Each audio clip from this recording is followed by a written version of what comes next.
অভয়ের বাবার বিরুদ্ধে 15 নম্বর ব্যাংকশাল কোর্টে মানহানির মামলা করেছিলেন কুণাল ঘোষ। সেখানে বৃহস্পতিবার মামলার শেষে কুণাল ঘোষ বলেছেন যে অভিযোগ করেছিলেন তা আদালতে বলতেই পারল না অভয়ের বাবার আইনজীবী। উপরন্তু তিনি নিজে কি বলেছেন সেই ভিডিও চাইলেন আদালতের কাছে। আদালতের নোটিশ পেতেই রণভঙ্গ প্রমাণ চাইতে দৌড় শেষ। টাইম কিল করার রণকৌশল নিয়েছেন এবার। পরবর্তী শুনানির দিন 19 নভেম্বর।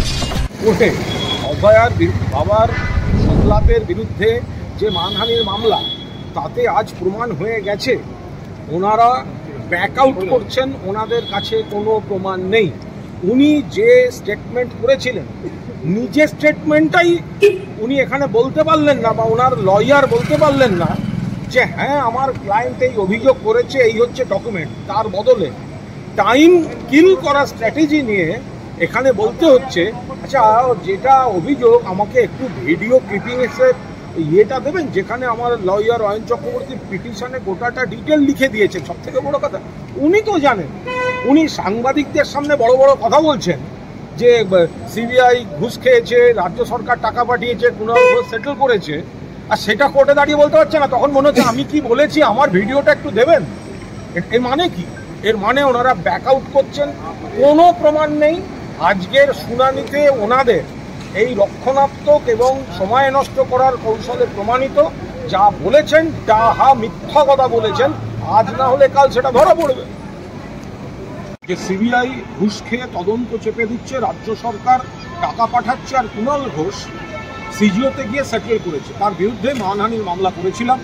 আমার আইনজীবী অয়ন চক্রবর্তী আজকে 15 নম্বর ব্যাংকশাল কোর্টে 15 নম্বর বিচারকের এজলাসে শুনানি ছিল। অভয়ার বাবা আসেননি, তার আইনজীবী তারা ছিলেন। সবচেয়ে বড় কথা, আজকের এই শুনানির যে নির্যাস, সেটা হচ্ছে এই অভিযোগের সমর্থনে প্রমাণ দেওয়ার বদলে পিছিয়ে গেলেন। এ তো রণভঙ্গ দেয়া। কথাটা তো বলেছেন উনি, সাংবাদিকদের ডেকে ডেকে বলেন, একে বলেন, তাকে বলেন, আর কোর্টে এসে ওনার আইনজীবীকে বলতে হচ্ছে আচ্ছা একটু পেন ড্রাইভটা দেবেন, কি বলেছিলেন। আমার আইনজীবী অয়ন চক্রবর্তী বিস্তারিত পিটিশনে সব জানিয়ে রেখেছেন। তারপরেও সময় নষ্টর জন্য একবার যেগুলো উনি বলছেন আমি এই প্রমাণ দিতে পারি, অমুক দিতে পারি, সেটা দেওয়ার তো হিম্মত হলো না। এখন এখানে এসে রণে ভঙ্গ দেওয়ার মতো টাইম কিল করা, সময় নষ্ট করা, আমি কি বলেছিলাম তারই ভিডিও চাইছি। আরে যেটা প্রমাণ করতে পারবেন না বলেন কেন? আপনি রাস্তায় বেরিয়ে বলছেন, বাড়িতে সাংবাদিক ডেকে বলছেন, বলুন, আপনার বলার উপর কোনো জিএসটি নেই। কিন্তু তো সেটা কোর্টে বলতে এত ভয় করলো কেন? তার বেলা এখানে টাইম নিচ্ছেন কেন? এটা আইনে টাইম নেওয়া যায়।